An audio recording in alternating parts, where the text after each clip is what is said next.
We're sitting at the airport. We got ourselves some drinks.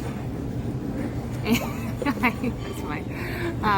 And we are so excited because we're on another adventure. We really have only spent about 2.5 weeks in Ontario with our family, and as much as it's nice to see them, going home always feels so much like my brain just kind of goes, well, when's my next adventure? I do try my best to be there with my family when I'm with my family, but I'm also always looking forward to the next adventure, and so we are on the next adventure. Yeah. Although this adventure does also contain family. That is true, actually, that's right. So it's kind of like a double whammy. It works really well because we're going out west. We actually used to live in BC for a little bit, so we have friends there and we have family that have moved out there since us going back to Ontario. So we're excited because we get to go see my brother Mike and his family, my dad and Leanne, and some friends as well, which we're really excited about to see. And so that, and I'm really happy because this time we've pared down our stuff that we're taking with us astronomically. Like what we were carrying around for those 6 months in Europe and the UK was ridiculous. It was so annoying to have to carry around all this stuff while also juggling kids. Not fun. And so what do you got this time, Amanda? So this time we have one carry-on and 3 personal size bags basically and a purse, but so we're just we slimmed it down as much as possible. We're only gone for 3 weeks, which helps us feel like we can test this out and see how this works. And so at the end of this, and before we kind of go back to our international travel, we're going to do a video on how we have changed the way that we do luggage. Assuming this works. Well, either way, we'll learn a lesson That's from true. Either minimalism or way too much stuff. Yeah. So, which is hilarious that packing all of our life into 4 carry-on bags feels extreme now.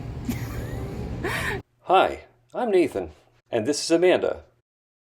We're two 40-something big dreamers who still don't know what we want to be when we grow up, except that we do know that we don't want to live a normal life. So we're getting inspiration from exploring a world of options in hopes that we might learn what we want and have an adventure along the way. Our 2 boys are enjoying the ride with us, gaining a world-class education and exposure to people and cultures. Join us as we try new things that are daring, fun, and crazy. Who knows, maybe you'll discover your grown-up dream, too.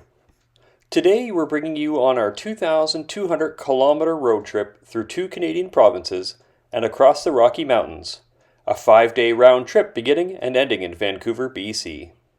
Join us as we search for fairies in the Enchanted Forest, wander the streets of Banff and Jasper, we canoe majestic Lake Louise, take a gondola to the top of Mount Whistler, and we did all of this with our 2 children in a Tesla that we rented in Vancouver. We took a 5-hour and 11-minute flight from Toronto Pearson International to Vancouver International in early autumn. After arriving, we went straight to the Abercorn Hotel, which along with several city blocks was experiencing a power outage due to a nearby car accident. The staff were tremendous, and the rooms seemed exactly what you'd expect from a 2-star hotel. After an eventful few hours, the power resumed and we ate our Uber Eats delivery in peace. After the boys went to sleep, we learned that the walls were very thin and listened to the neighboring room argue loudly for several hours before being able to sleep ourselves. Day 1. When we arrived at Hertz Rental Car in Vancouver the next morning, we had a bit of a surprise waiting for us. guess what we got? Guess what we actually got? Tesla! The Tesla! What a surprise! We had no idea. After a short tutorial, we got on the road to our first destination, Vernon, BC. Entering into the Rockies was very nice. We were all very impressed as the mountains grew larger and more impressive the further east we traveled. As we drove through Kelowna, we immediately regretted not making this beautiful town our first stop. Had we have had more time, we would have liked to have stayed here for a few days to take in the wineries, craft breweries, hiking trails, and all the water sports this booming tourism town is known for. This leg of the trip took us about 6 hours, about 30 minutes longer than we had planned thanks to waiting for the Tesla to charge. We've made it to Vernon, which is in the Okanagan Valley in BC, and we've decided to come on this trail. When I think of coming to BC and doing this road trip, I think going for hikes, getting into the woods, seeing the beautiful waterfalls. So we're gonna go check those things out.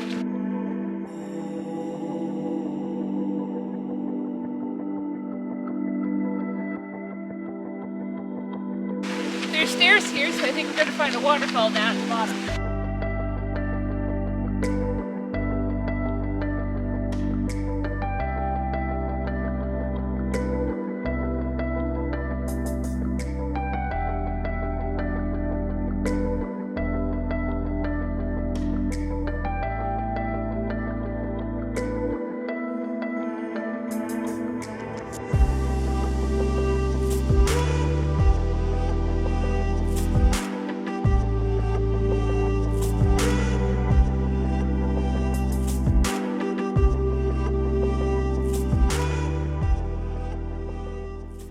We arrived at Prestige Vernon Lodge and Conference Center in Vernon, still excited to be on the trip and ready for more adventures. The boys and I spent some time in the hot tub before returning to our room to eat the Indian takeout food Amanda had picked up for us. At $165 a night, I would recommend this hotel to friends and family. Day 2. We began the second leg early in the morning and only had to drive about an hour and a half to reach the Enchanted Forest. The Enchanted Forest is an adorable roadside attraction with fun surprises and even longer hiking trails for those with more time than we had. We spent almost 2 hours searching for ferries and exploring the many surprises before continuing the drive to Banff.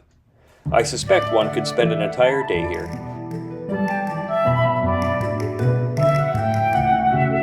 To split up a road trip, of course, you need to make a few stops. And so, if you're going to walk in a forest, you might as well walk in an enchanted one. Of course, we have seen numerous castles throughout Europe, and I feel like my kids are the most excited about this one. The one made here. But anyway, whatever makes them happy, I am happy about it. And it is fun actually here. A little bit different, right? More whimsical than some of the castles that we've seen. So let's see what this magical forest has to offer.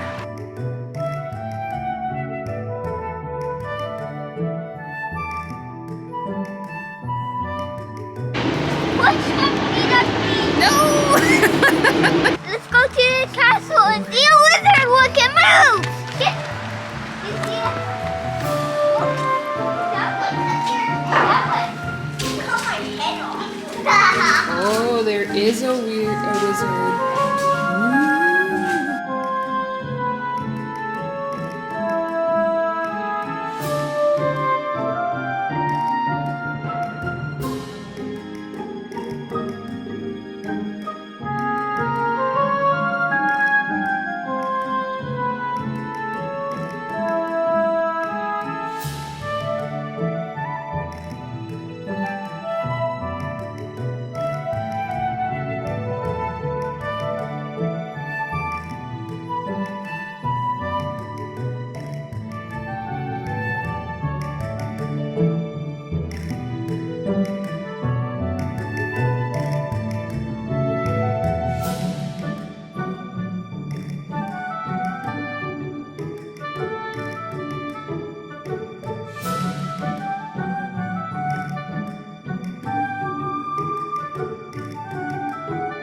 The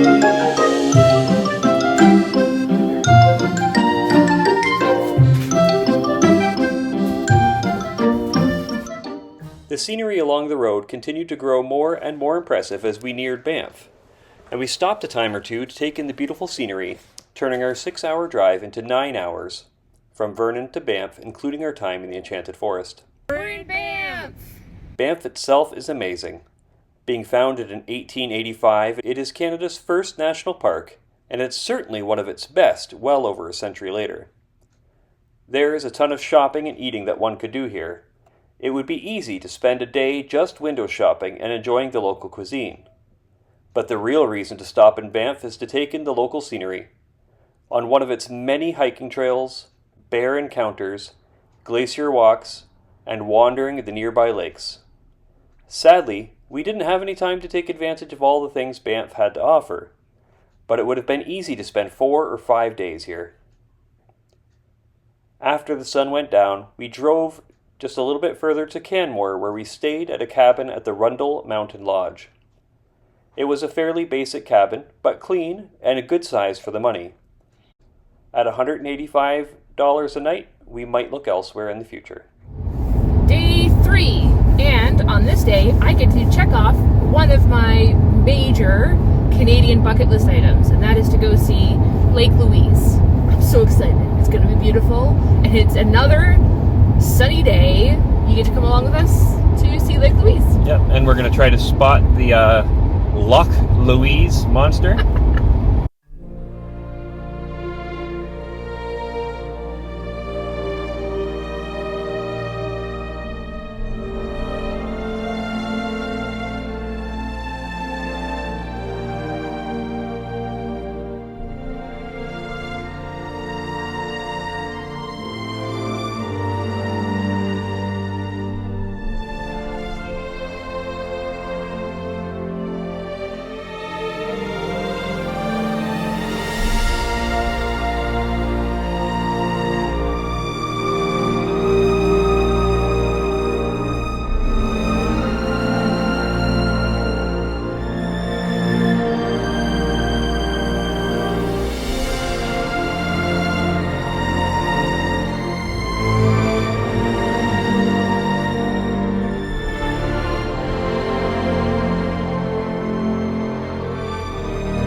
That's upside down. Someone randomly came and gave us a free 1-hour canoe voucher, and so we're gonna go see if we can use this. If it seems to be a bit of a long lineup, and I'm a bit concerned that it's gonna take us maybe too long to get out, because we really can't wait if we have to wait for a canoe. But if not, we'll pass it on, and that's okay. But it's pretty awesome. We got a free canoe. All of us get to go on. Yay! Right? I think, yeah, we got a canoe. We signed the waiver. Corbin has gained some weight since the last time, which is awesome. I think he's excited about kind of having a bit of a growth spurt. We're still able to use one canoe, even though Corbin has kind of had a growth spurt, but that's okay. And we're gonna, looks like we have enough boats for us.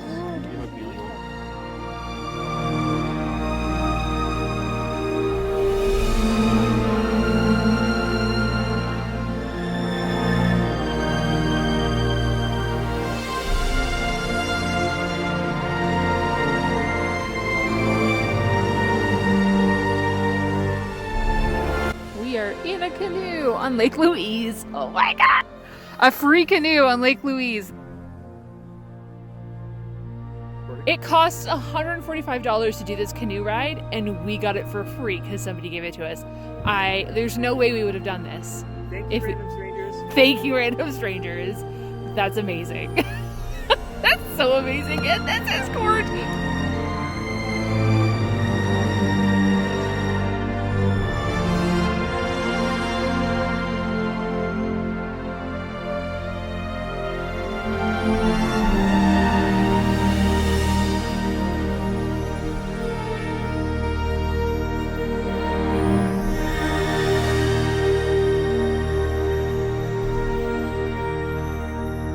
After leaving Lake Louise, we discovered that the drive from Banff to Jasper had the most majestic scenery of the entire trip.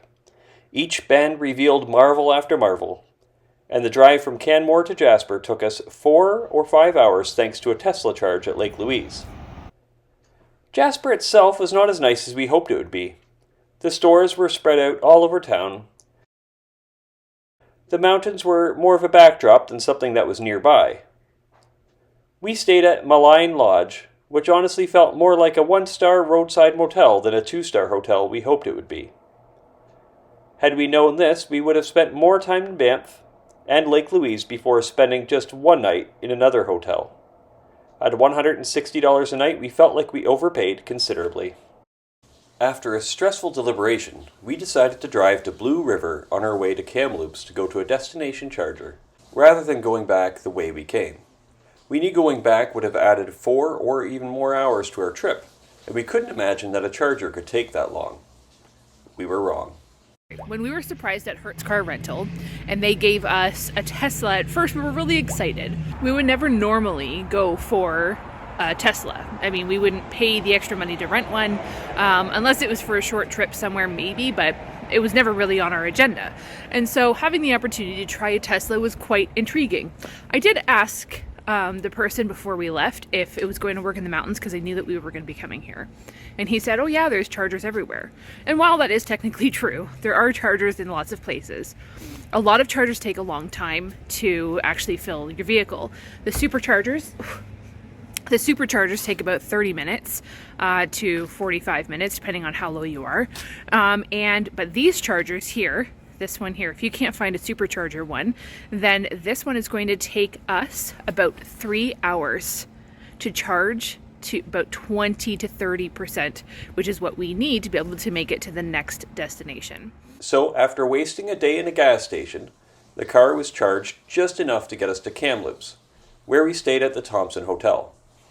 Although we didn't take any time to enjoy Kamloops, it looked a decent enough town with a few noteworthy parks and restaurants. It might be worth stopping here for a day if you have spare time. We stayed at the Thompson Hotel, who had fantastic staff, good rooms, a pool, a hot tub, and even an arcade room for the boys to enjoy. At $160 a night, this place was fantastic, and we definitely recommend this hotel to friends and family. With the charging nightmare behind us, we headed for our final destination, Whistler, BC. As we turned onto Highway 99, it became clear that the double lanes, slow curves, and gentle inclines of the past 4 days were behind us, and the road took on a stunningly beautiful and winding mountain road with several notable switchbacks that made us a little nervous. So, earlier I had talked about, up until today, all the roads have not been hard at all to drive.